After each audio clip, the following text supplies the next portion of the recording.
Hello everybody, so today we're going to be going over some shoulder stability exercises. It is too commonly thought that the shoulder is a weak and unstable joint, but with some practice and executing some of these exercises on a regular basis, you too can improve your shoulder stability and prevent injury. Starting off, we're going to be doing a half kneeling row, rotate, and press with a resistance band.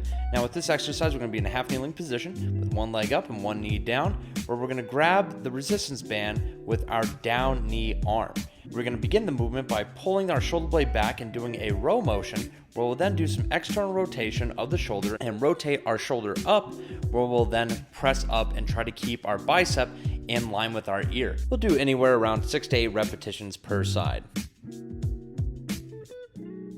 Our next exercise is a little bit easier, but it is a 1 kettlebell overhead carry. Now you can also do this with 2 kettlebells once you progress in the movement, but starting off, we'll have 1 kettlebell where we'll grab the handle, and then with our palm facing up, almost pretending like you have a glass of water in your hand, you're going to walk forward for around 30 to 40 seconds, or even around 10 to 15 yards. Ensure that you're engaging the core throughout the duration of the exercise, and that your free hand can either be on your hips, or it can be in a waiter's position to engage the core more.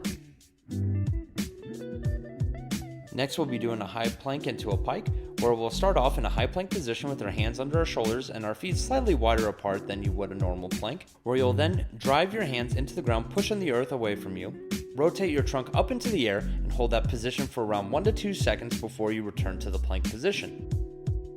Finally, we're doing a high plank and kettlebell or dumbbell drag. With this exercise, start off with a kettlebell or dumbbell around chest level past your planted hands, where you'll then reach across with the opposite arm and stabilizing your core, you'll grab the kettlebell or dumbbell and drag it across the floor until it is behind that same side hand. Perform around 6 to 8 repetitions per side, or do this for time for 30 to 40 seconds. Thank you for watching, and let's stabilize those shoulders.